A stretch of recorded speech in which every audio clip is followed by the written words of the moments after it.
Welcome to The New Monks. This podcast is dedicated to those of us on the journey of evolution. Through these episodes, we will dive into the lives of individual people and discover what they have learned and how they have handled their growth.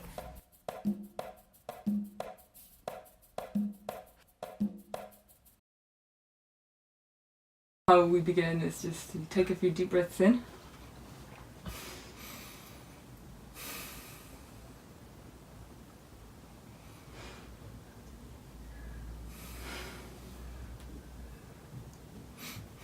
Feels good.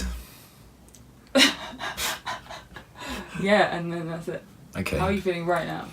Yeah, it's good. I had a eventful journey over here in my car, but Did you? yeah. No, I feel good. I slept really good. Maybe feeling a little sluggish. On a Sunday. Yeah.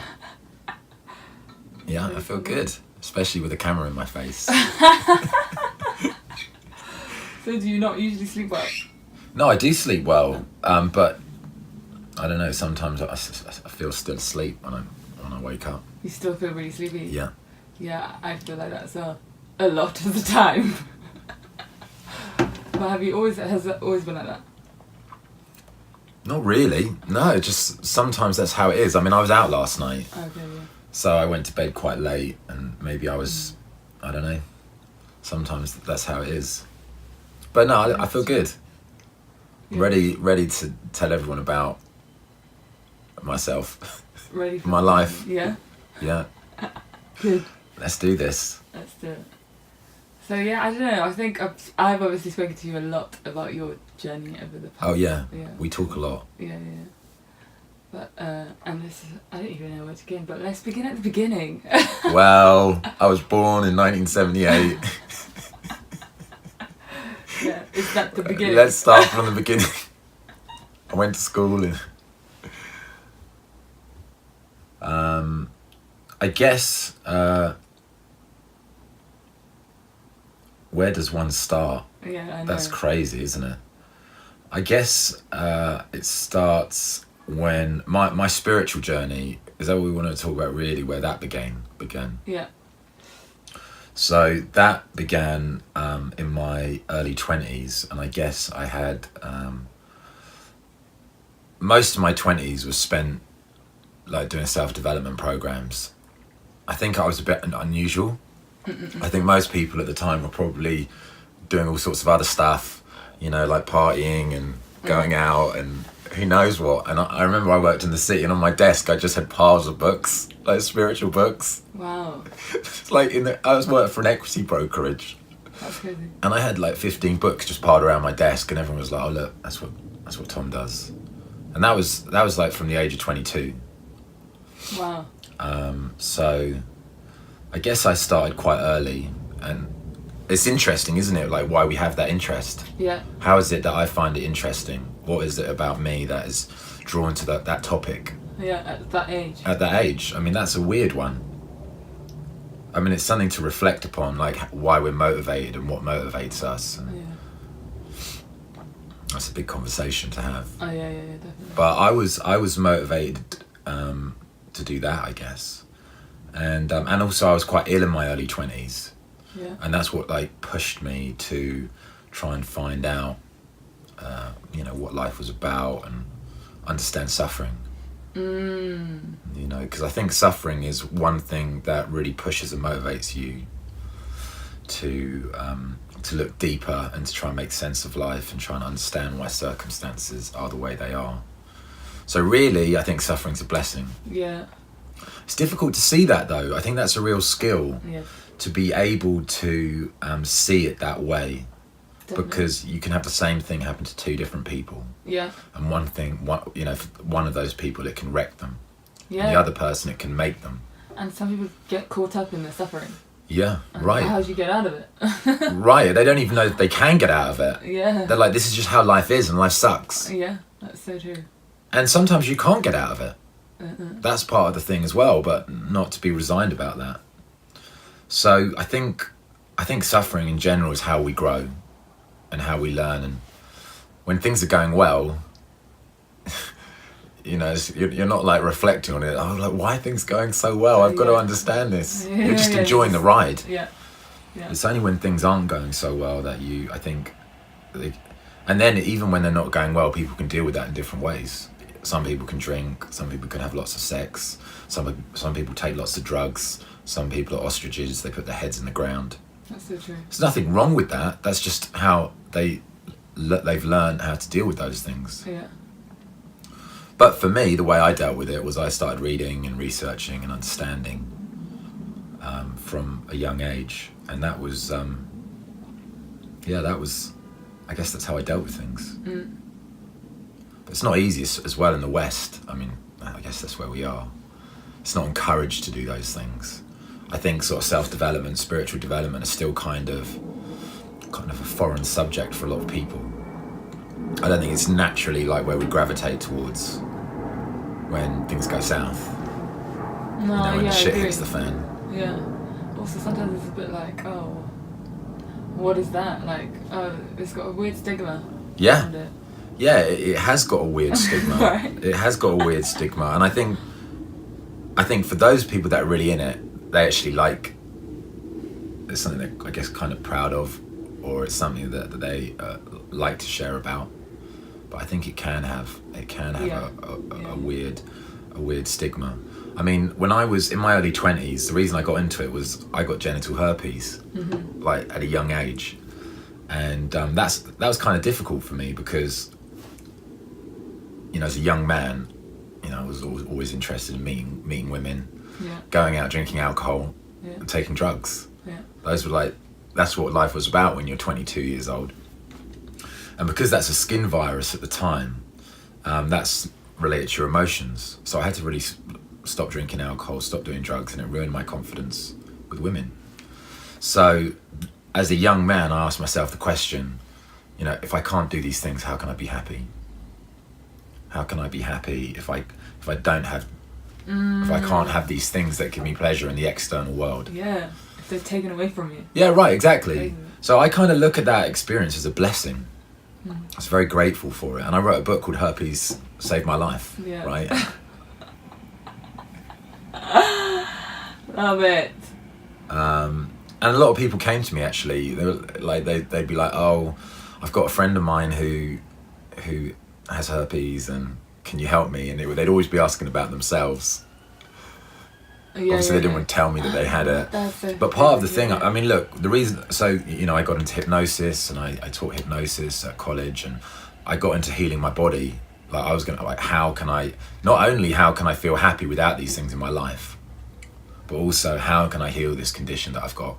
Because generally speaking, there's not a cure for it. So and that's why I got into hypnosis, because it's very much linked to your emotions. And even though you can have the virus, you don't necessarily have to have it active or... Yeah. So I think I think those were unusual circumstances, I think, in general, for a young person. And why did you think that you could heal it? Because I did the research. Oh, because you were reading all the books? Yeah, I did the research, and I looked into different treatments and different approaches and the unconscious mind. I just thought, you know what, I'm not going to let this ruin my life. Nice, yeah. It was very strong. Like, there was a moment where I was just like, this is not going to... No! This is not how the story's going to end. That's amazing. But it was that put me on the spiritual path. Yeah. If that hadn't happened, I would be, you know, I'd be out just doing what I always did. And that's fine. There's nothing wrong with doing that. But obviously there was a different path for me. Yeah. And that was out of my hands. You know, I didn't choose to get ill. I didn't choose for it to change me in that way. It did. Like, I didn't choose to respond to suffering. I just happened to have a predisposition for dealing with it in a constructive way. Yeah. Most people just like to forget about it or, you know, do whatever. Yeah. And part of the way of dealing with it was destigmatizing, like telling everyone. Yeah, that's part of the healing. That's not an issue anymore. Part of the problem that keeps it in place is that people don't like to talk about it. Yeah. But it's just a very normal thing. Yeah, that's true. You know, a lot of people have got it. So, and in the process, I also managed to like heal myself from, you know, achieve my intentions. It took about 10 years. But, so I guess that's where it all began for me. 10 years. Yeah. Wow. Yeah. So I guess I look back at it was a very sad period of my life. But at the time. Yeah, at the time I was, yeah, it was tough. It was very, very, very tough. But at the same time, you know, I think it put my life on a trajectory that I couldn't really have imagined. And it's only now, looking back at it now, like reflecting on your life to see how your life has kind of, you know, how it goes the way it does. Like what are those events? Who are those people? What are those circumstances which, you know, set our path on a particular way? Yeah. You know, good or bad. It's crazy, isn't it? Because you don't know when you're in the moment. Yeah. A lot of the time, it can be quite confusing. Yeah. And it's like, what's happening? Yeah. And then as time passes, it's like, oh, this makes sense. Yeah, it takes so long. I mean, you know, you'd like to have maybe some more insight sooner. Yeah, that's so true. There's like this impatience. And everyone always says, look, this happens for a reason. And then yeah. And you're like, oh, yeah, okay, I get it. But yeah. I don't, it's difficult to feel. It's difficult to feel that. Yeah. And it's easy to But say also, it. you know, I think how you deal with situations and dealing with them with dignity and integrity, I think that's, you know, you can be proud of yourself if you do choose to deal with difficult situations. I guess dealing with disasters, that's this whole skill in itself. Yeah, definitely. You know, when the shit hits the fan, who shows up? Yeah. I think that's always interesting when things go, you know, you have suffering, who shows up with you? Like, how do you deal with stuff? Yeah. Oh, and who shows up through you? Yeah, who shows up through you? Yeah. So, I had an intense decade of introspection. And it's still going on now? Yeah. I mean, I call myself a psychonaut. Like, I like as an astronaut explores space, a psychonaut explores the psyche. Love it. We explore ourselves. Okay. And I guess I felt like a bit of an explorer, you know, of consciousness of myself. Yeah. I was more just interested to understand myself and understand my behaviours. And ultimately, my main purpose was to be happy. Yeah. That's the only reason I got into all of this is because I'm a hedonist. I love to feel good, you know, I like having fun. Yeah. And I want to feel good more often. Yeah. So that's why, you know, it wasn't because I wanted salvation or because I wanted to awaken. It wasn't because, you know, I wanted to be cool or anything like that. Yeah. I just wanted to feel good. Okay. And I think that's a good reason. As in, like, that's what you were looking for? Yeah. Oh. Well, look, one of the early things you learn in your spiritual development is that it's your thoughts that create your experience. And what creates suffering is believing your thoughts. Yeah. Especially thoughts that are unhelpful or unpleasant. Yeah.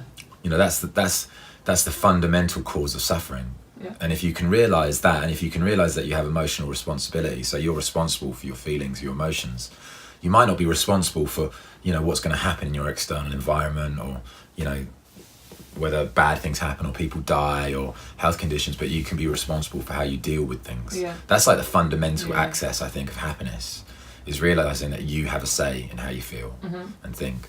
And once you understand that, then there's a whole world of opportunities that open up. That's an interesting swing on the word hedonism. Because usually it's like, I don't know, because I feel like you're seeking the peacefulness. Yeah. You know, rather than the pleasure. Not necessarily. Okay. I mean, look, peacefulness, you know, there is peacefulness there, but it's also fun. It increases your ability to enjoy yourself. Like, there's all sorts of rules that people put on their happiness, right? Yeah. All these sort of rules is, I can only be happy when I meet someone I love. I can only be happy when I get that money in my bank account. I can only be happy when my friends are telling me how great my Instagram channel is. I can only be happy when I get, you know, 500 likes. You know, there's all these rules. There's all these rules that people put on themselves. And it's like your love is caged. Or we put rules on when it comes out, when it's not. And that's all nonsense. Yeah. And those are all beliefs that we believe. Yeah. So consider that ultimately we're just happy now. We don't need anything. Yeah. But because from a young age we've conditioned ourselves, we go around, like, being hedonistic means going to the parties and taking the drugs and having all the sex and whatever it is, having the food and having the cake. because ultimately we starved ourselves of all that pleasure.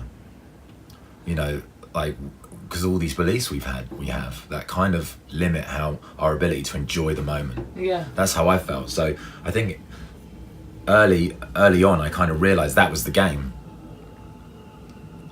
How can I be really in a lot of joy and pleasure without any of the things that I desire? Yeah. You know, how can I go to work on a Monday morning and be lit up and excited? You know, how can I be lit up excited when I get sacked from my job? You know, there's all sorts of challenges.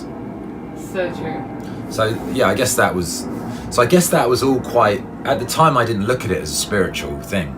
I just looked at it as just a logical thing to do, to be happy. You know, That's this really interesting. just makes sense. Yeah. Let's just, obviously it's my beliefs that create. Yeah. How do I use my brain? How do I use my brain? Yeah. And if you do something that feels good, brilliant, and you can do it again and again and again, that's great. Yeah. Most of the things in life that we like, we can't carry on doing. You might like cake, but you can't have it all the time. That's so true. Right? There's all sorts of things that you like, but you can't have it all the time. Yeah. You might be in love with someone, but you're not going to feel in love with them all the time. A lot of the time love comes and goes. Yeah. It's a lot of things that are temporal, but with this work you can always feel better. And you get to choose. Yeah. It's a nice feeling. Yeah, it is. That sounds pretty amazing, because most of the time, like you say, you don't get to choose. Right, exactly. But that's the whole thing in itself, and there's lots of great systems out there which you can practice, which probably most of your listeners, is that what I call everyone, listeners? Are you guys listeners? Readers, followers, your fan club. The new monks. Yeah, we're all new monks. Yeah. I got really into The Work by Byron Katie. Oh, yeah. For, you know, these are just questions that you can use to question your beliefs. And once you realise that most of what you believe is nonsense, and then slowly that becomes automatic. That questioning, you kind of unlock. Oh, I got something in my throat. Can we actually? Oh yeah, it's getting a little chilly in here. Yeah. Slowly you unlearn everything that you've learned. So Byron Katie, you used her program. Yeah. For a while, and then you were it basically helped you. Yeah. Retrain your mind, and now you don't need it anymore. I guess so. Yeah. Yeah. I mean, I did it for 4 or 5 years, and I carried around loads of books with me. I was always giving people Byron Katie books. I did Byron Katie events. I invited everyone to them. That's so funny. Because that was the answer at the time. I thought, wow, this is incredible. Yeah. That's what I thought. This is insane, and that is revolutionary. Yeah. That's a revolutionary concept. What you believe isn't true. We know that, but there's a lot of things that we don't even think are beliefs. It's just what is. Yeah. I think there was a guy called, we call it, I can't remember what it's called. It's an is world. This is just how it is. And the truth of the matter is, what's close to the truth is, this is how it occurs to me. Yes. How do things occur to me? Yeah. It's not how it is, because is implies that something is universal. Yes. And it implies that it's true, absolutely. Yes. And so the verb to be, or that whole world, is kind of creates this truth which isn't necessarily true. This is how it is. This is how I am. Yeah. So if you can introduce something which allows for the fact that you have an individual perspective. A guy called Albert Ellis created a language called E prime. Oh yeah, I love this. Right, yeah, how good is that? So good. Yeah, it's so cool. So, yeah, and E prime is basically English without the verb to be. Yeah. So instead of saying this is how everything is and I am and you are, it's this is how it occurs to me. This is how it appears to me. Yeah. Based on my perception, this is what I think. Yeah.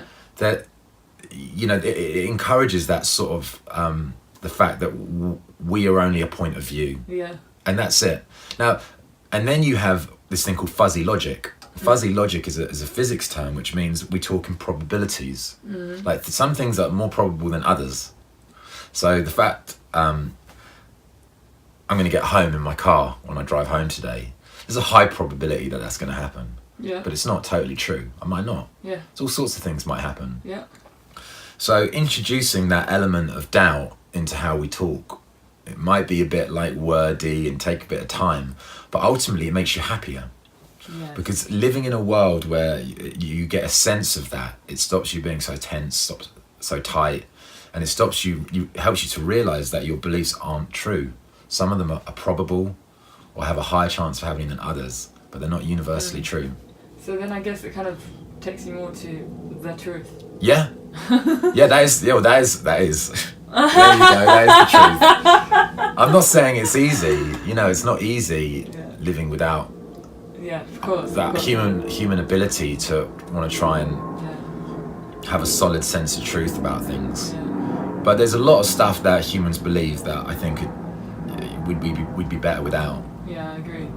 But how would you explain this to some people? Because I think if you say to someone, the world isn't real, like you say, you can't really use the word "this is" because it's different for everyone. Yeah. But for some people, I can imagine that's quite hard to grasp because it seems so real. Yeah, I think the best place to start is things that are more relevant to us. Yeah. Forget about the world. Let's talk about you and me. Yeah. Let's talk about your partner.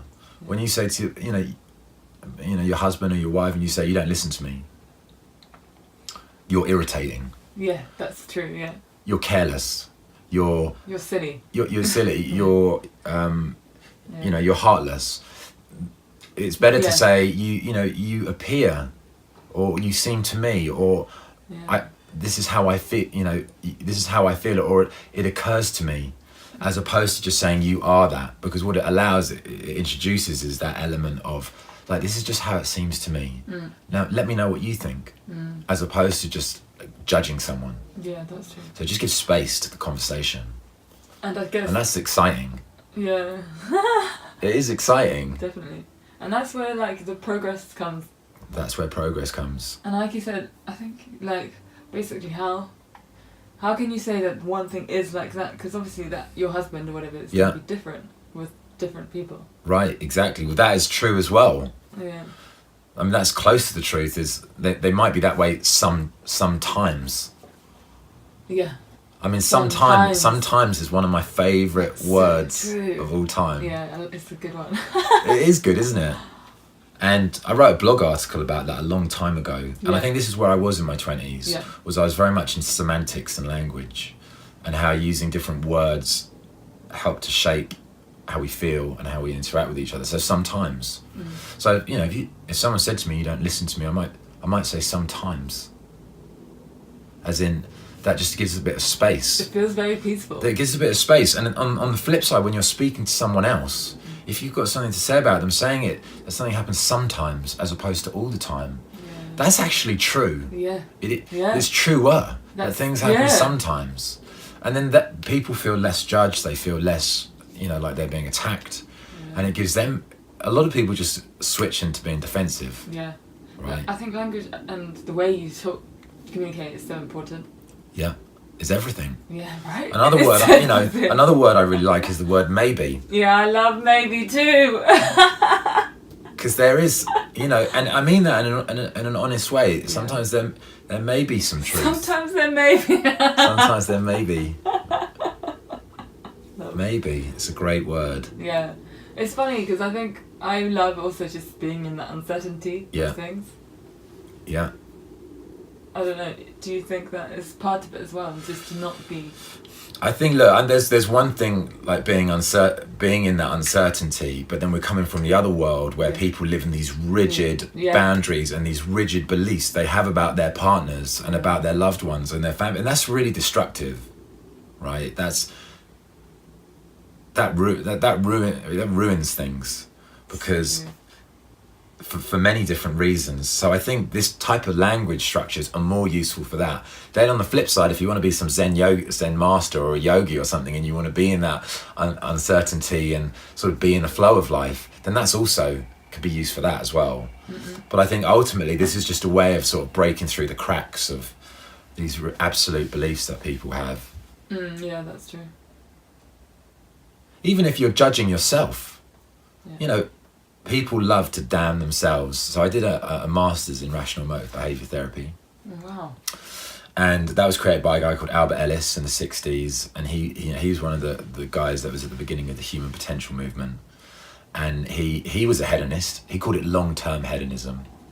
Like living a healthy, exciting life long-term. Whereas if you go and get smashed tonight and get messed up, it's like short-term hedonism. Yeah, go around, sleep around with lots of women, you get a bad reputation, maybe Boring. Get a few kids or whatever, I don't know. There's short-term hedonism. Yeah. Whereas long-term hedonism, let's create a long, exciting, prosperous life journey, for everyone around.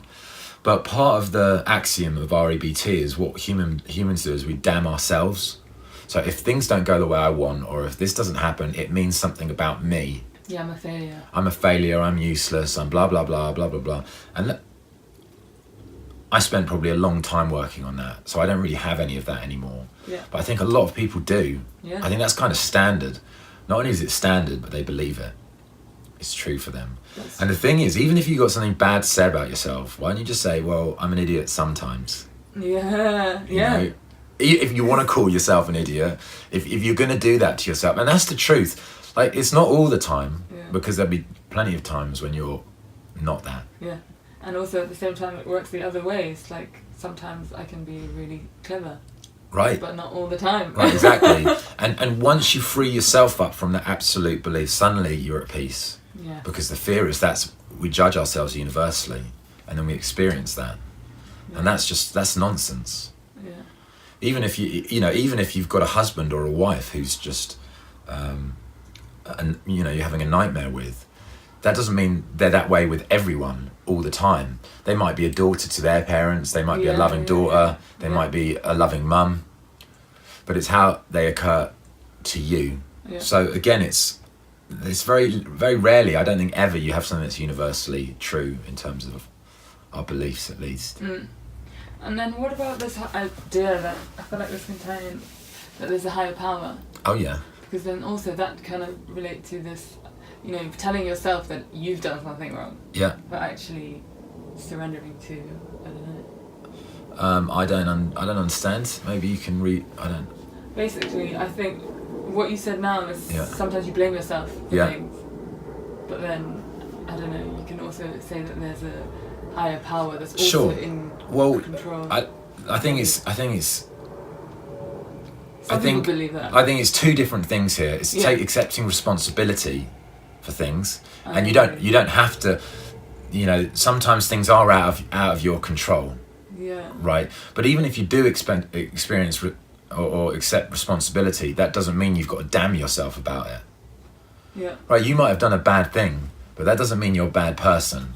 Yeah. You might have been rude to someone else, but that doesn't mean that you're a totally bad and wrong person. Yeah. So even if we do say that we're responsible, we don't have to damn ourselves, period. In actual fact, you never have to damn yourself. Yeah. Right? So that's one thing. And then higher power, sure. Like you can say, I made this happen, I'm responsible. Or you can say, in actual fact, well, maybe I wasn't responsible. There's situations are so complex. There's so many variables. So true. There's so many different facets to how things go the way that they do. Yeah, it's so true. But interestingly enough, there's an emotion, the emotion of guilt, feeling guilty. Yeah. One of the cognitive consequences of that's how the thoughts people have about how that emotion gets created, is that they forget about mitigating circumstances. So if you did something bad, let's say, for example, you had an argument with your girlfriend, like all of my examples about dating and relationships. But that's just something that's real for people, right? And family. Or let's say, and for example, you might have had an argument, and if you're feeling guilty, you might, in order to feel guilty, you've got to forget all the other aspects that might have caused that argument, other than just your activity. You've got to forget about those things.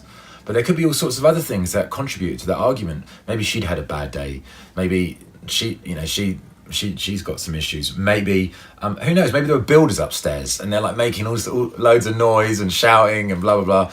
Maybe you hadn't, there are all sorts of different variables that can impact that. Yeah. So I think it's just being a bit kind to yourself. That's a really nice way to put it. Being kind to yourself, being gentle. But if you've got a complex that likes to feel guilty, it's very difficult to do that. Yeah. Because you're naturally going to jump to that. Other than Byron Katie, are there any other things that you did personally to help you when you realised? Yeah, well, Katie was great. I did all the landmark education programs. Did you? I was an introduction leader, so that was like 4 years of my life. I did a hypnosis. I did a lot of hypnosis meditation. I taught hypnosis at uni, and I did a master's in cognitive behavioural therapy. So all the CBT stuff, which is basically Buddhist philosophy, questioning your beliefs. And ultimately that's about moving your mindset from rigid to flexible, not being so rigid with things, allowing yourself to just be more flexible with how events go, which is really, really great. Committed but not attached. That's what it's all about. Oh, what a great phrase, I love that. Yeah, Rewind. you digging that? Ew. Committed. Yeah, committed but not attached. That's good. Yeah, you're liking that. It's an interesting one though, isn't it? Because most people. Seems like a contradiction. It's a contradiction. Oh, yeah. what does it mean? But you can be really committed to making something happen, but not emotionally attached. Explain it. Well, if you're attached, it means that if it didn't work out, you believe that you wouldn't be able to survive. Like something really bad would happen. Like I can't handle it if this doesn't work out, or this is going to be the end of the world.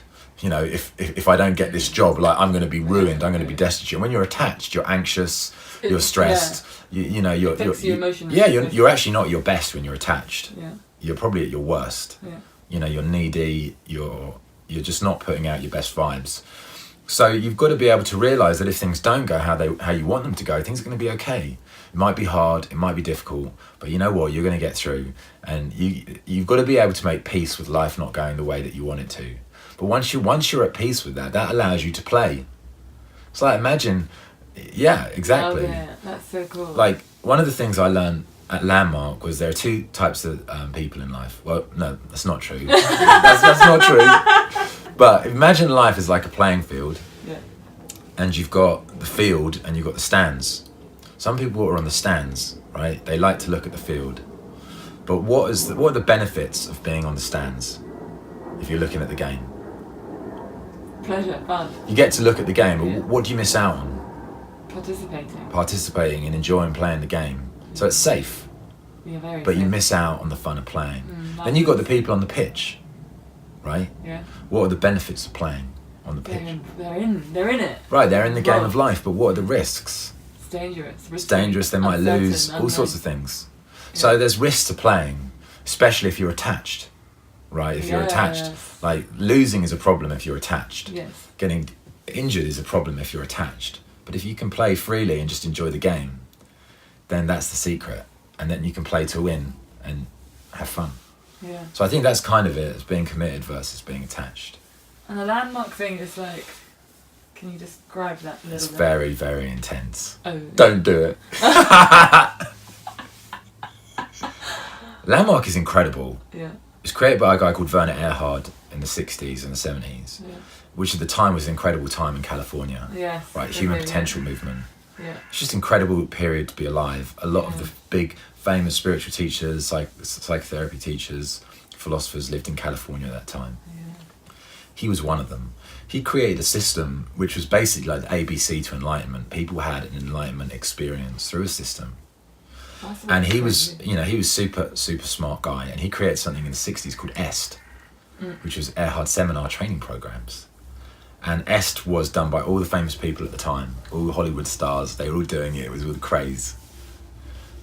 And, I mean, look, it's a crazy story. I mean, I don't want to scare your readers or listeners. Shall I tell it to you? Yeah, go on. Let's do it. No, I'm intrigued. No, but basically what happened was Werner Erhard actually, this is what it says on the blogs. He took a few ideas from Scientology. And because of that, they have a policy which means fair game, which is if you take their ideas, they have they can discredit you. Anyway, he got discredited in the press over all. There was a big article written about him in 60 Minutes or 60. What's that? There's a magazine in America at the time. Anyway, because of that, S sort of got shut down, but then it got set up again. Okay. like 10, 15 years later as landmark training programs, and he was like an executive director, or he was like on the board. Oh yeah. And landmark education ultimately is a system for understanding that you create yourself. Like this character, your identity that you think you are, is a creation that you create from a very young age, and you create this character based on like life experiences you had, decisions you made as a young person to survive, and you've kind of lived your life thinking you're this character, but you're not. Love it. So that's kind of the roots of it. Right. So yeah, so it puts you back to where you were. It helps you free yourself of all these limiting beliefs, this limiting character that you have, and it's very powerful. And it's about living an inspired life. Once you free yourself of all the character limitations, you're free to be who you want to be. It's a theory, it's a philosophy. It's not necessarily totally true. I don't necessarily agree with everything about it now, but still, it's a very powerful responsibility, very powerful teaching for taking responsibility in your life. But tell me and people do great things. I mean, there are some incredible projects that people use that system to do. Yeah. One person decided that they wanted to build a well in Africa for all the local tribes. So they got every single police officer to give them £1 because they worked in the police, and they raised something like, I don't know, £200,000. And then went and gave the check to the head of the tribe in this village in Africa. So, but from your experience... Oh, right, yeah. What you said just now is a philosophy. Sorry, going back to that. Yeah. For you? Yeah. Well, no, it's... practically. No, it does, but I think on this conversation, it's such a big topic. Yeah. That this is like a bite-sized interview. Yeah, you can talk forever. I don't think we should sort of... I think it's quite a big topic. I want to keep it nice and easy for your listeners. Okay, fine. Do you want it easy? Oh, jokes. Okay, fine. If you say so. I think this concept that we created ourselves is an interesting one. Did we create ourselves? Personally, I feel that we're born with a predisposition for a particular character, qualities, skills. Our attitude, our nature is kind of already imprinted, if we're going to say, in our soul. Not in our soul, but in our physical body. Yeah. In our bodysuit. Nice word. I think that our nature and a lot of our aspects are predetermined, along with other aspects, not only our body and our nature, but also our early circumstances and the family we're born into, and our parents, and these types of things. So to say that we create ourselves at an early age is true to a certain extent, because we do make decisions that fundamentally alter our character, but it's not totally true. Right? Bring it back in. Here we go. It's not totally true, and because of that, I think that's an important thing to learn, because if you're just gonna delete yourself and then just create another self, because that's what the underlying theory is. Once you've gone to emptiness, okay, what am I going to create now? It's kind of, it ignores that our whole nature. So as exciting and as powerful as it is, I don't think it's necessarily where I want it to. I don't think it's the right evolution for me. Yeah. I think once you remove that false identity which we've created, that's when things get juicy. That's when you can allow, I guess, more your real self and your real nature. Yeah. And to really experience freedom. And so, from what you said there. Yeah. From your experience. Yeah. What does it feel like? Like, since freedom. Doing all this work and like. Well. Because this obviously you're talking from your experience. Yeah. Well, look, I'm talking partly from experience and partly from what I've read and learned. Okay. You know, they're two very different worlds. That's very true. And and I think what you get a lot nowadays, including me, it's people that are academically very knowledgeable, Yeah. but they're not necessarily spiritually through their experience. Yeah. And I think so. That's kind of at the time it felt fantastic. I felt like I was on cloud nine. Yeah. But then obviously you have all these challenges and issues to face in life, which can flatten you, take you down. Yeah. But maybe we should talk about, before we get onto that, maybe we should talk about my awakening. Yeah. I mean, all of this is part of awakening. But I had probably like a fallow period of about 6 years, where I was just enjoying the vibes. Literally, I had that big growth spurt, if we could call it, in my 20s. Yeah. And I just enjoyed after that, spiritually, I was just enjoying the ride. I mean, I was having a hard time in life. Like my career wasn't really working. I had relationship challenges. I'd spent a decade trying to make my self-development career happen as a therapist. This is still in your 20s, yeah? Well, late 20s, and then 30s. Okay. But I'd really pushed. I'd done everything that I thought I should do. I'd quit my job in the city. I'd retrained. I'd gone housing benefit. I'd gone on job seekers allowance. Blah blah blah. So I think circumstances weren't ideal in any way.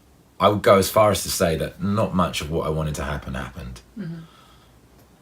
And how did you deal with But that being the case, I was still enjoying the ride a lot because I'd done all of this inner work. And you had the realization. Yeah, so I was enjoying that ride, and I'd had the realization that I was the one that created my experience and how I felt about things. Yeah. So I think that allowed me to be really resilient, not even just to enjoy the ride. Yeah, great word. Yeah, just enjoy it, because I think what's important is not whether you win or lose, but how you play the game. That's what my mum always has told me. She's right. That's great. Yeah, what's important is how you play the game. So I give myself a 10 out of 10 for how I played the game. Love that. I give myself about a 4 out of 10 for results. 3 out of 10. Okay. So I'm low in the results game, but I'm high in the inner game. Yeah. I think, in my opinion. Yeah. Anyway, and then so then I had this a real I had what they call in the East a Kundalini awakening. I love that. A real.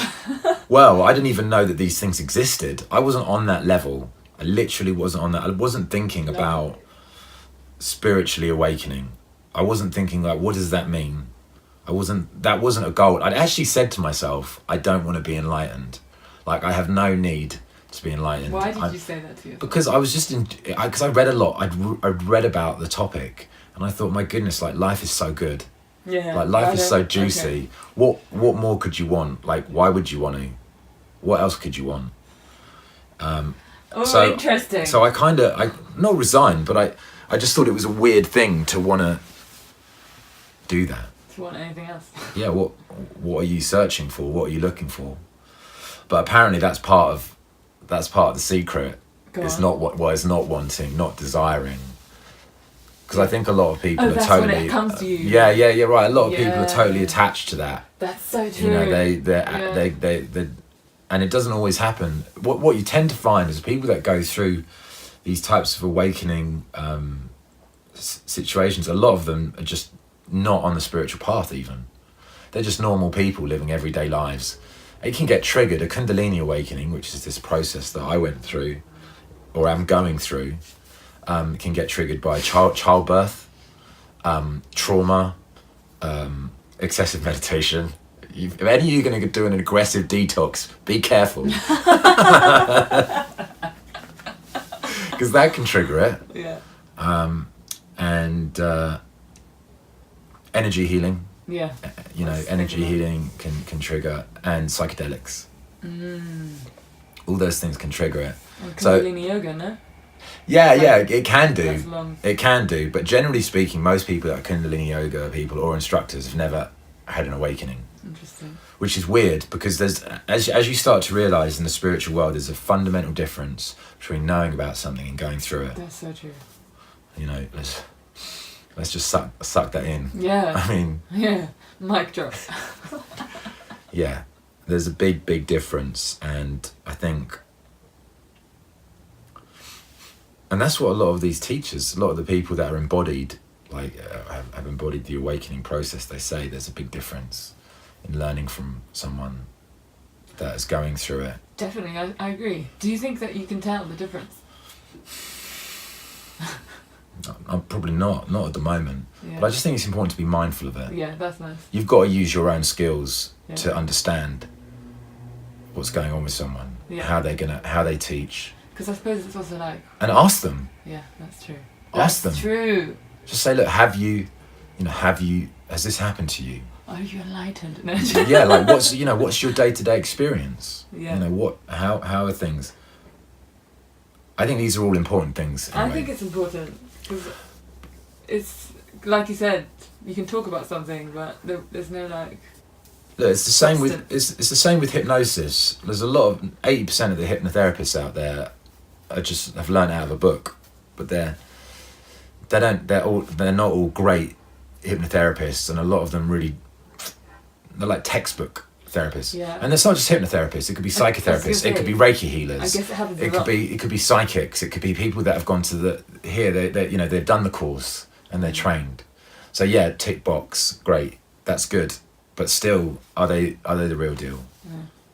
And I think only a small percentage of, same's true for me. I was a therapist, Yeah.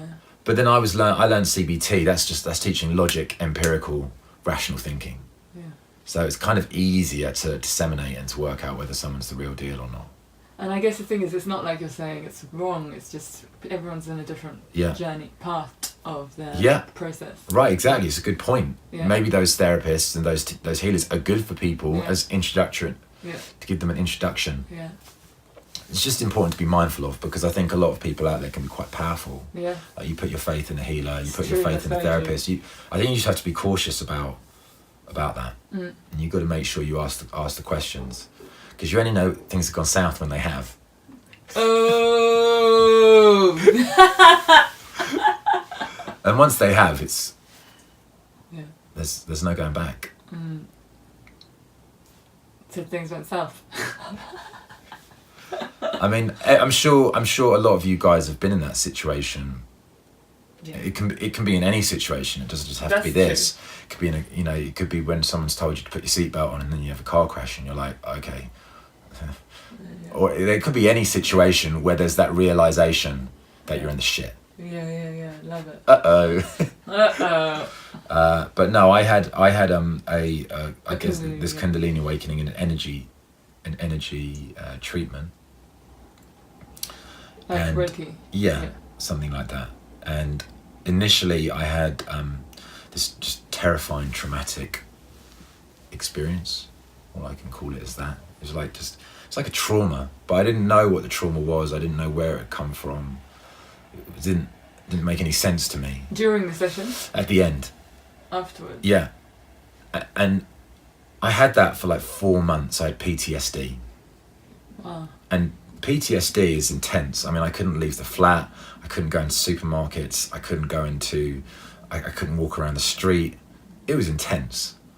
I was like traumatized. I had this trauma keep coming back. I didn't know what it was. I didn't I spoke to therapists about it, but I couldn't. It was an undiagnosed trauma. Yeah. And I had energy exploding through my body. Oh yeah. As well. I had like this energy, but I didn't know what the energy was at the time. I thought just something had happened. I thought, luckily I was a therapist, so I kind of knew how to deal with it. Yeah. Like it was almost like all of my training over the years had prepared me for that. That's crazy. Yeah. I was lucky in that respect, I think. Yeah. But then I think it was meant to be, right? I think these definitely. events happen when we're ready for them. At least that was my case. Yeah, because otherwise it can be quite destabilizing. Yeah. I think. So then I had this crazy symptoms. I couldn't use any technology. I couldn't use phones. Whenever I picked up the phone, I had electromagnetic energy going through my body. I had it going into my head. Put the phone to my head. That was weird. What did it feel like? It was just like... Imagine, or you probably can't, most people can't imagine what it feels like to have electricity going through your nervous system, but it tracks all of the nerves. I mean, you don't you're not even present to how your nerves are in your body. No. But when the electricity goes into it, or electromagnet, you can feel it. You can feel it going through. It's weird. It's weird. It is scary. It's weird. It is scary. Yeah. Because you feel very vulnerable. Like you can't walk around with having electromagnetic stuff going through your body. That's weird. That's weird. And so that, and I couldn't use any computers, technology.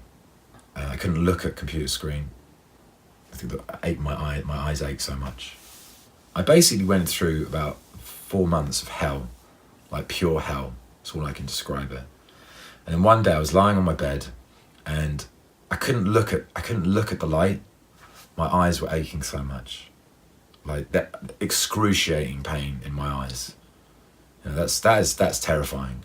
I was lying on my bed, and I couldn't leave my room because I was in so much pain. I had like an eye cloth on my eye, and then that's when I felt all this energy going up my spine, like very specifically. Before the energy was everywhere.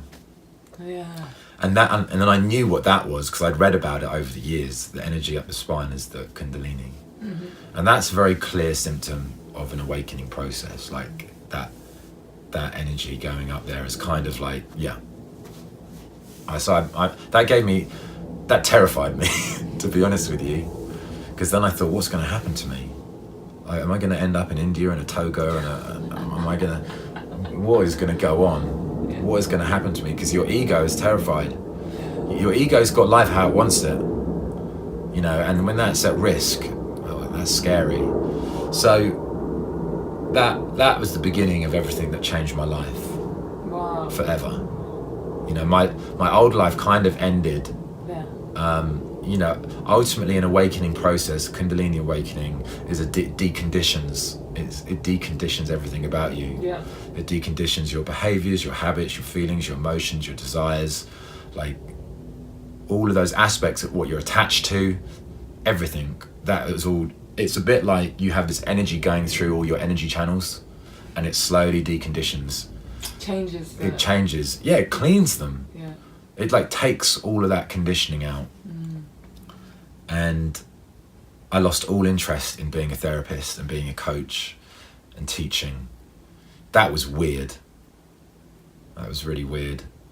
And it was really weird being like 30 whatever, in my late 30s, and not having a clue who I was, where I was going, what I was going to do. It was very weird. I think there was one moment when I was selling Christmas trees. Oh, yeah. I had a Christmas tree business called Pimp My Tree. I remember that. And I was selling trees, and I was thinking, what am I doing? Like, what are you doing? Love it. But that's ego. Love it. That's ego death, right? Yeah. That's the death of your ego, because ego's got all sorts of cool ideas, what it sees you doing, you know, what it wants to do, and selling Christmas trees wasn't one of those things.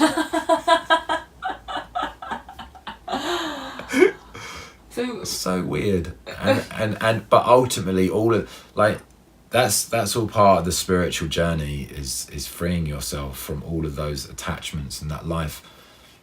You've got what the ego wants to do, right, and then you've got what I guess you could say your soul or your essence or your plan, and there's a big argument between the two. Like your ego doesn't want to let go of the things. And basically, the process of awakening, it slowly rips those things away from you. Yeah. It rips them. It's like getting discombobulated regularly. Anyway, so that's been going on for 4 years now, 4.5 years. And I'm only just now starting to experience some real pleasure. As in, like, what? Is it similar to what you had in your 20s? No. No, this is like totally different level of pleasure. Wow. I love that. Well, it's different, isn't it? Yeah, My of course. 20s was all about the mind. That was all like books and information and knowledge, and and it was all partly ego as well. Not ego, but that sense of identity. And Yeah, because it's your mind, right? I was very proud and happy that I was into all of this stuff in my 20s. It didn't matter if life was going shitty, because I knew that I was going to become a great self-development coach. Yeah. right? So it didn't. That's the thing. When you live in the future of a dream, it doesn't matter how shitty things become. But when that when that all got ripped away, I literally had nothing. And part of the awakening journey is it helps you. You realize that you're a nobody. Yeah. And that is the worst thing. Worst thing. That's the worst thing the ego is afraid of. Yeah. Being a nobody. What does being a nobody mean? Insignificant, unmemorable, forgotten, just the same as everyone else. And ultimately, we are just the same as everyone else, right? We're just the same. There's nothing special about, we're friends, like, sure, we appreciate each other's qualities, but if me or you were on a train and we'd just be another human body. And there isn't anything. And weirdly enough, when you accept that there's nothing special about you, that is the gates to freedom. That is the gates to peace and happiness and joy. But it's a very scary gate to cross over, because there's that sense of wanting to be significant, wanting to be different, wanting to be important, wanting to be something special. So it's being a nobody is very challenging. Learning to be. And I became a nobody on the outside, firstly, because all of my careers weren't working. My bank account was empty. I was living at home. I was single. Didn't have a car. And when you look at people, everyone looks the same. Everyone just looks the same. We've got a nose, eyes, we've got a mouth. There's nothing really special about. And on an inner level, that was weird. So my outer world was nobodiness, right? It's just, and on my inner world as well, it was just my character, my identity kind of just started to dissolve. So it is challenging becoming a nobody. It is. It's a weird one. It is weird. What you're describing as well, though, I feel like it also is like the idea of this universality as well, as feeling connected. Totally. To oneness. Totally. You've got to dissolve into nothingness in order to connect with everything. You have to end. That that view you have about yourself is a story, right? Our perception of ourselves is a story. It's made up of like thoughts and beliefs and experiences, but ultimately it's projection within the bigger self. It might be true on a temporary level, but ultimately that sort of sense of self has to soften in order for you to get sort of. That's a nice way of putting it. Soften. Yeah, less of you. Yeah. I was listening to this great teacher, a guy called Wayne Wers, and he was saying, if there's less of you, there's more joy and happiness. Yeah. If there's less of you, there's more fun and playfulness. And he says, let go, let God. Yeah, as in, let go of all these things. And it's true. Like, if you can just relax and let go of all these like solid views you have about yourself. Yeah, exactly. I think he calls it fading into enlightenment. As in, enlightenment is a gentle process. And you just fall into it. Yeah, it's just very gentle. Like, a lot of the teachings are like, this is something that suddenly happens. People are expecting to have some sort of sudden epiphany. Yeah. But enlightenment is more than just a cognition. It's a whole sense. It's your being. And that transformation of being can take a long time. Or it can happen quickly. It's happened to Eckhart Tolle very quickly. So, it sounds like the whole of your journey from like when in your 20s when you're really into it, it's kind of been the same thing, just like letting go of this sense of it's like it is and it's weird how you it's weird how you track it, how you track that process. Yeah, that's true. I mean, I always say my life has not gone how I wanted it to go. Yeah. Barely any of it has gone how I wanted it to go. But I think that puts me in a unique position, because I think some people's lives do go how they want them to go. That's very true. And that's not a bad thing or a wrong thing. But for me, I think my lesson was, in truth, ultimately, I think the truth is that we're not in control of our lives. We're only in control of our lives if we're allowed, if that's the lesson. If we're allowed to be in control. But there's all sorts of circumstances where we're not. That's true. We're not in control, and we're not really in that's. I think when something happens like what happened to you, that's so physical, like with the energy. Yeah. That's just like completely not in your control. So Right, exactly. how do you even? I mean, I How kind do of you felt, even? you know what, I kind of felt that I was on the top of a mountain. Yeah. Things were cool.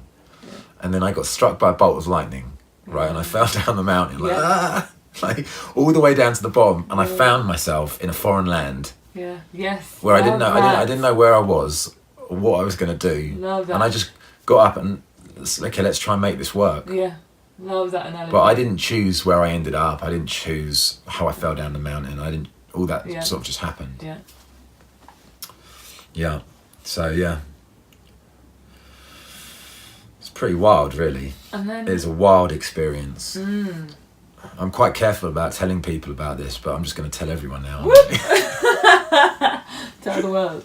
Why are you careful about telling people? Because I think a lot of people are. People who've been through these kind of experiences. A lot of people are what? Scared of, not scared, but just cautious.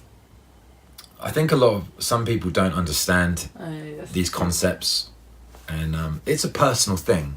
That's very true. What I've been through, and I generally, more than most, I find it easy to share what's going on with me with practically anyone. Yeah. But I've noticed that, particularly around these topics, if I say to someone I'm having a spiritual awakening, most people can't even conceive what that means. Yeah. I wouldn't have been able to conceive it before it happened to me. Yeah. And why tell, like, just what's the point of telling them what? I don't think there's any need to tell. I've told a few people, but I don't think it really, I don't know, it's a big topic. I mean, do you really want to have to get onto those things all the time? Yeah. I don't know. Okay. I don't know. But I do tell some people, and just everyone on the internet. Yeah, I don't know. I think it's important because it can be quite an isolating journey. Just, I think for people who are going through it, because sometimes it's like, where do I go? Where do I look? I don't even know. And it's nice to hear, like, you know, when you hear about Eckhart Tolle or his stories, it's like, okay, cool. I don't know, it gives you some kind of... Well, you know what? It's a myth. Support. It's a myth that spiritual awakening is pleasant. Oh, no, definitely. And, right? And I think most of the people that say it's pleasant haven't been through it. Maybe they're just at the beginning. You know that most people, they haven't been through it. Yeah. They're talking about what they've read and heard. Yeah. There are a small number of people that do have pleasant initial awakenings. Yeah.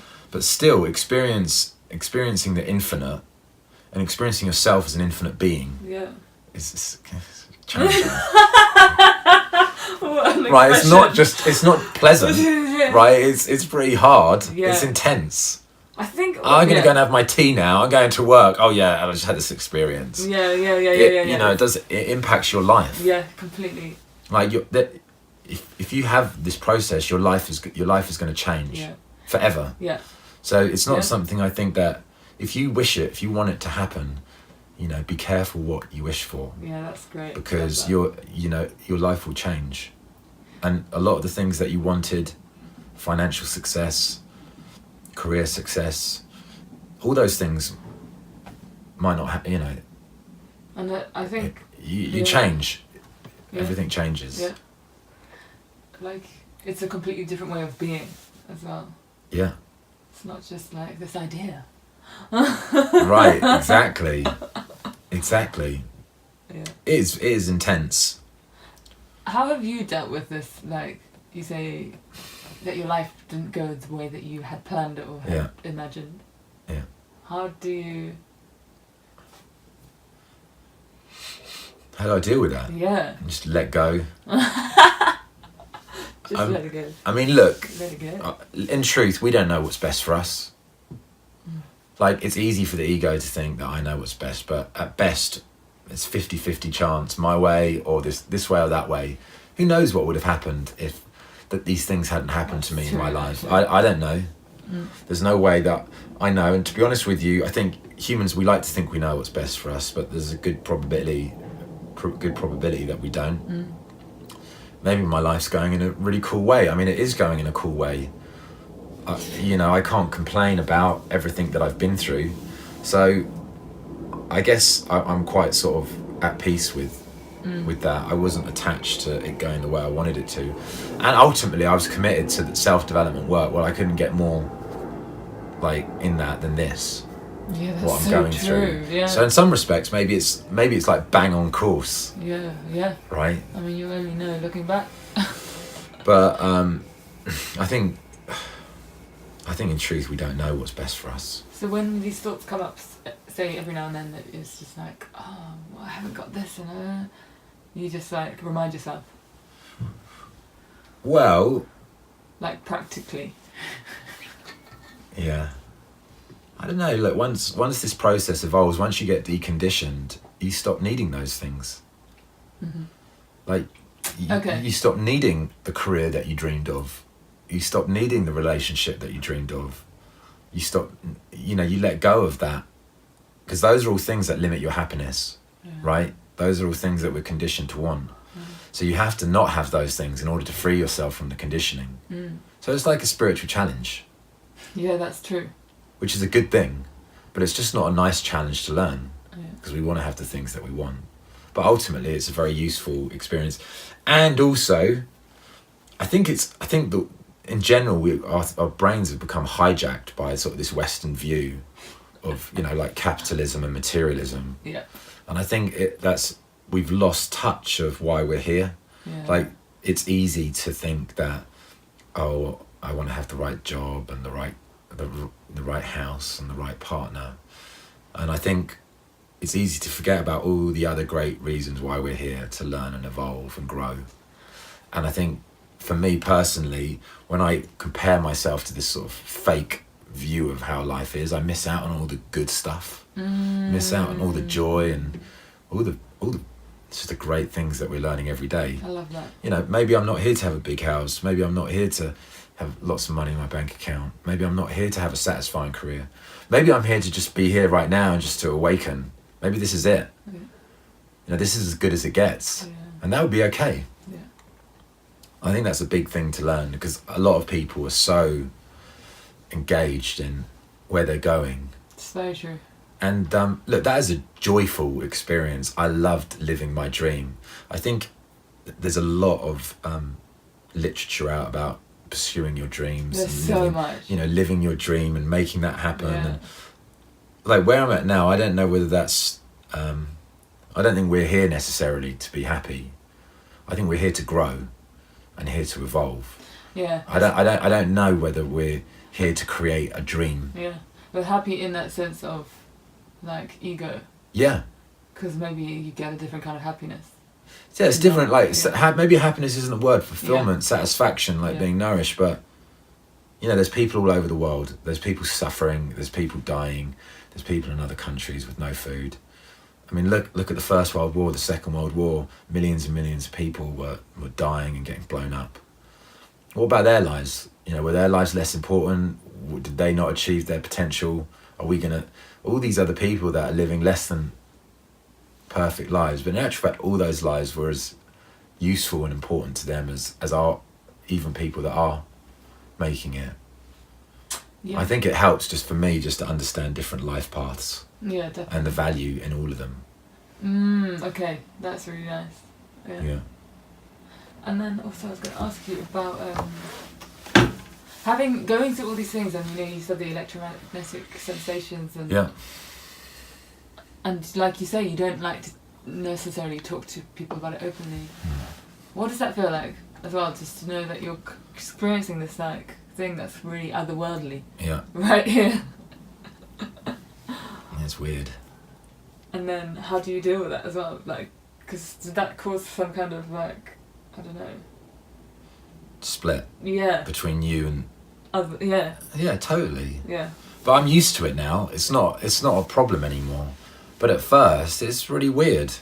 I mean, look, that's one of the most challenging things about an awakening, is that you have the outside world and you've got what's going on inside. Yeah, that's big. Yeah, and normally there's no split between them. Yeah. You're just living, and that's just how it is. And suddenly you've got like all this stuff going on. Yeah. It's like another world. Yeah. No, it's challenging, but look, the body gets used to it, and things heal, and you evolve. And so now you say you've got used to it. Is it kind of like there isn't really a split anymore? No. Well, there's still a lot of stuff, but ultimately, no. There's no. It's just I'm just used to it. You learn to survive. You learn to adapt. Yeah. You learn to adapt. That's kind of amazing, isn't it? Like, for example, I drive everywhere because, okay. you know, if things get difficult for me, I can just jump in the car. If things get too intense for me, so you learn to sort of be able to manage your. Nice. That's really. You manage your existence a bit better. I don't really drink because that has a negative effect on everything. So so I can drive, and you're just a bit more careful. You know, just how you manage things, and. I like it. Yeah. And then, just because you mentioned the word earlier, enlightenment. Did I? Yeah. What is that? Yeah, exactly. I don't know. You're asking the wrong guy. It's such a funny word, right? It's just like, what is this weird concept that... Enlightenment is when you're... And also, it also kind of makes it seem like there's a destination, there's an end. But is there even an end?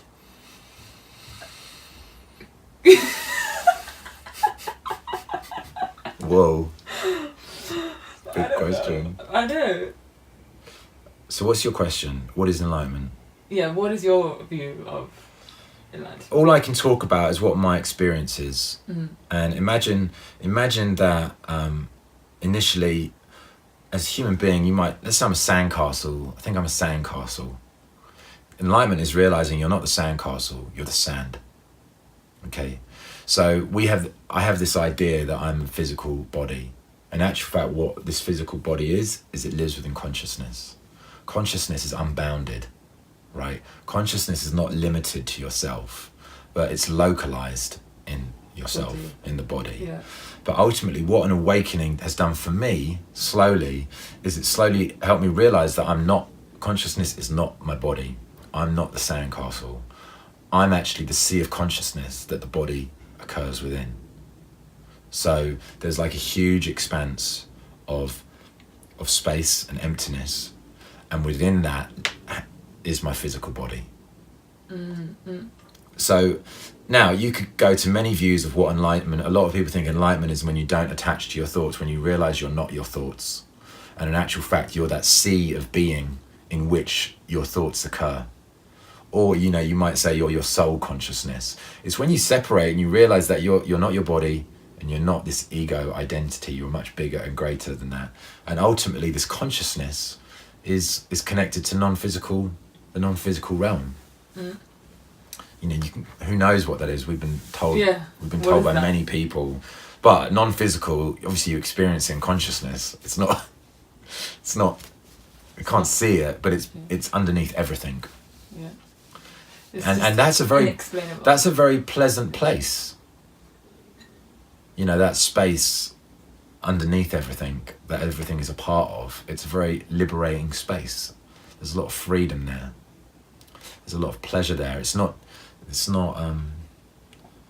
complete. You don't need to crave anything.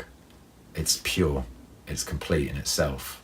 So I have that more and more. It's not something that you suddenly have. It's something over time, like through the deconditioning, through becoming a nobody, through realizing that, you know, through sort of your ego becoming less big and powerful and just relaxing and resting. It allows you to almost dissolve into this sea of consciousness, which we are. And as you sort of dissolve into that sea of consciousness, it is a very pleasurable place. I think that's about as best as I can explain it. Yeah. I mean, look, I don't know. Abstract. I've met lots of different people going through this process. There's a really good website called Buddha at the Gas Pump, which is, you know, interviews with famous spiritually awakening people. And people all over the world have had many different experiences. Mine, to be honest with you, aren't that exciting. Compared, yeah. Yeah, they're quite ordinary. But, you know, nonetheless, it's still quite phenomenal, the types of experiences I've had. Yeah. But some people experience all sorts of funky stuff. Yeah, it's very interesting. It's very different for everyone. It is very different. Yeah. But it's really a very ordinary thing. Yeah, that's it. There's nothing phenomenal about it, and really, you don't really need to tell many people. Yeah. Even if you chat to someone like Adyashanti. I mean, I don't chat to him personally, but he's a famous spiritual teacher in California. Yeah. And, he lives a normal life. He doesn't chat to his family about it. He's just like, I try not to talk to my kids and my wife about it too much. Just live. It's just a thing. It's just a different way of seeing things, different perspective. That's nice, because I think even sometimes when you're going through it, it can seem a bit like, whoa, what's going on here? Right. Yeah. But I think also there is different types of awakenings. Yeah. Because some awakenings not strengthen the ego, but they make the ego kind of feel special. Like, oh, look, aren't I amazing? Aren't I powerful? Well, I don't know, I feel like that's part of the process as well. Yeah. Yeah, it does do that. No, that is part of the. I mean, there's all different types. They're all good, and they're all kind of juicy. Yeah. But some strengthen that sense of self. That's all I'm saying. And it's all over And that's just an interesting observation, because the opposite's happened to me. Yeah. They've destroyed my sense of self. I mean, I use words like annihilation, Armageddon, destruction. Those are words that are very real for like that inner process. But look, it's all good news. Love it. Another question I have for you is... Oh, you got a lot of questions. You've got a lot of stories. Yeah, I guess so. It's nice. It's true. It's really nice. So you say you've mentioned freedom quite a lot as well. Yeah. Freedom. It's from Braveheart. Okay.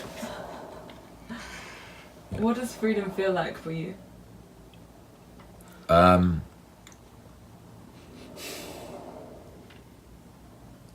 It's really only a very recent experience that I've started to experience that, enjoy moments of real freedom.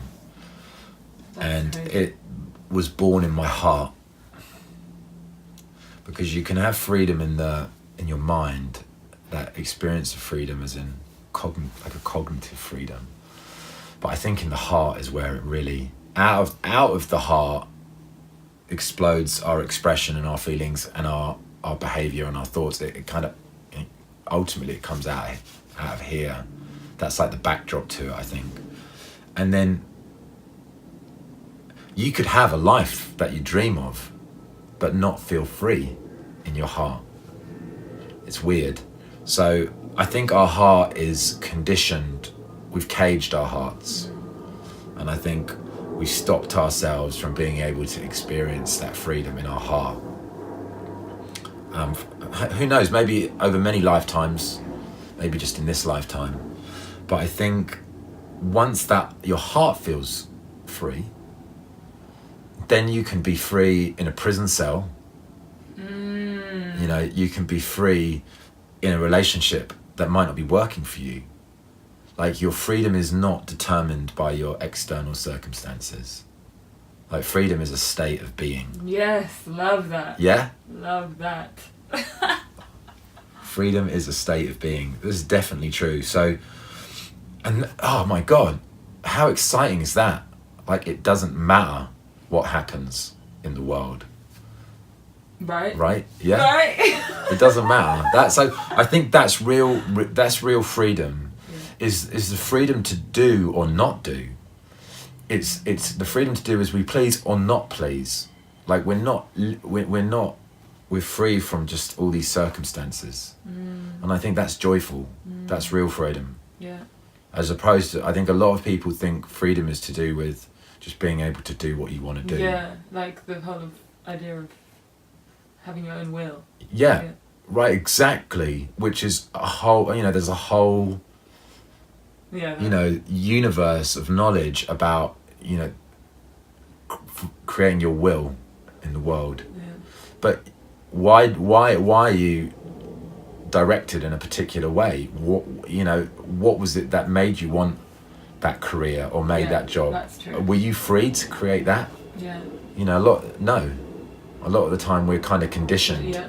So I think it all comes out of the heart, that freedom. And recently I've had a lot of feelings around that, and that's just a joyful. Look, I'm 40. I didn't just say that, everyone. You didn't hear that. And I've been into this for 20 years now.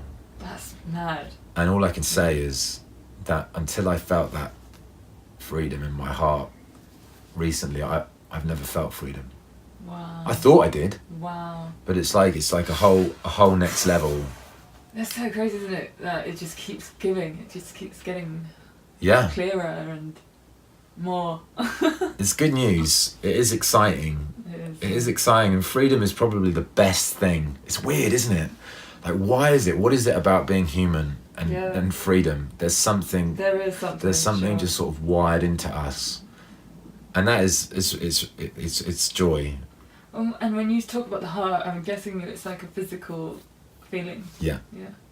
It's a bit like, the way it feels for me is I've had this energy going through my heart, and it's like tearing out chunks of my heart that were heavy, like old chunks.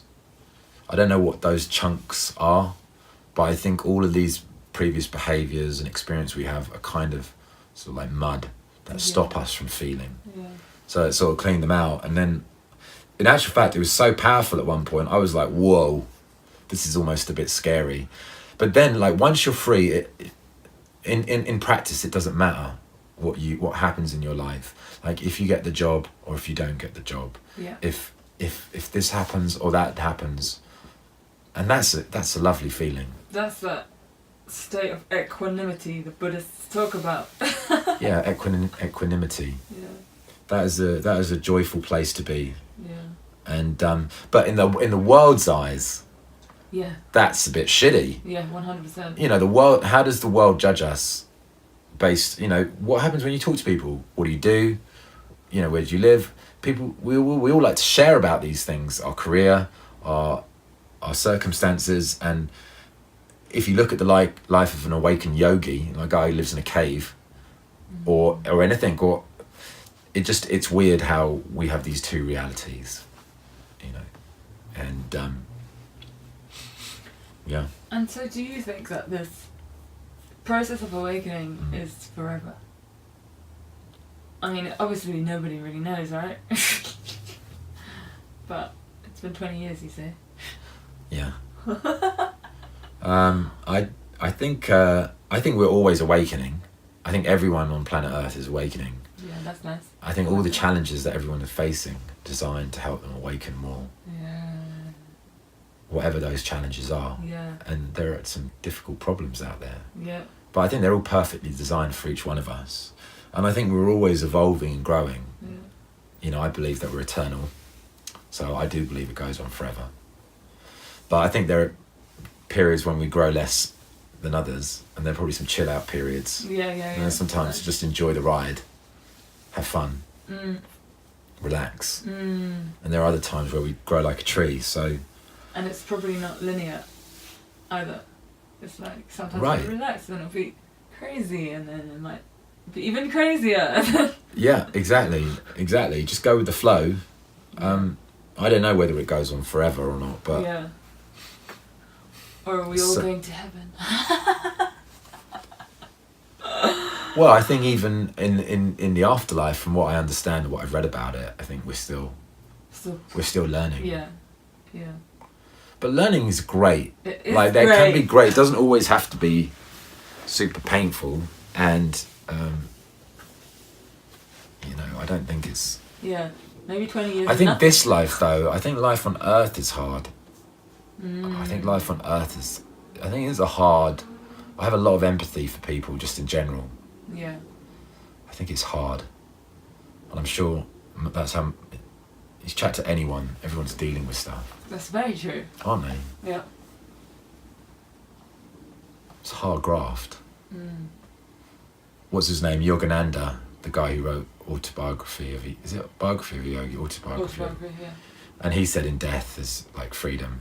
Like life on earth is is really hard, but death is like the most exciting thing in his belief system to happen. That's interesting. Yeah, for them, they like look forward to it. It's going to be the highlight. But obviously it must depend, because otherwise you're just gonna like kill yourself. But right? What you must what? If that's just a standalone thought, then Oh right, yeah. oh my god, sure. I can't wait to die. But that's, Yeah.